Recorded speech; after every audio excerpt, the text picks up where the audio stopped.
কোথাও একটা পড়েছিলাম, একটা ঝগড়া জেতার থেকে একটা মানুষ জিতে নেওয়া উত্তম।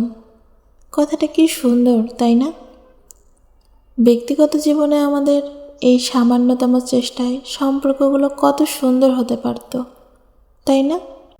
অথচ বারবারই আমাদের ঝগড়া, রাগ, অভিমানগুলোই জিতে যায়। মানুষটাকে জিতে নেওয়ার কথা কেউ খুব একটা ভাবে না, তাই তো দূরত্বটাই আমাদের কাছে সহজ। আমাদের আত্মঅহংকারের কাছে সম্পর্কগুলো খুব বাজেভাবে হেরে যায়। এটাও ঠিক, এক পক্ষের চেষ্টায় মানুষ একসময় ক্লান্ত হয়ে পড়ে।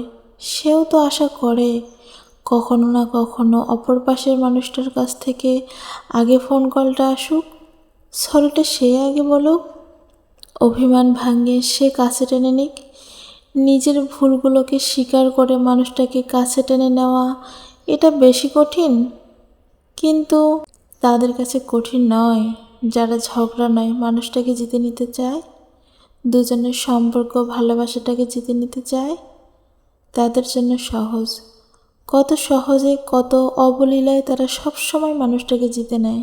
যাদের জীবনে এরকম মানুষ থাকে তারা অসীম ভাগ্যবান।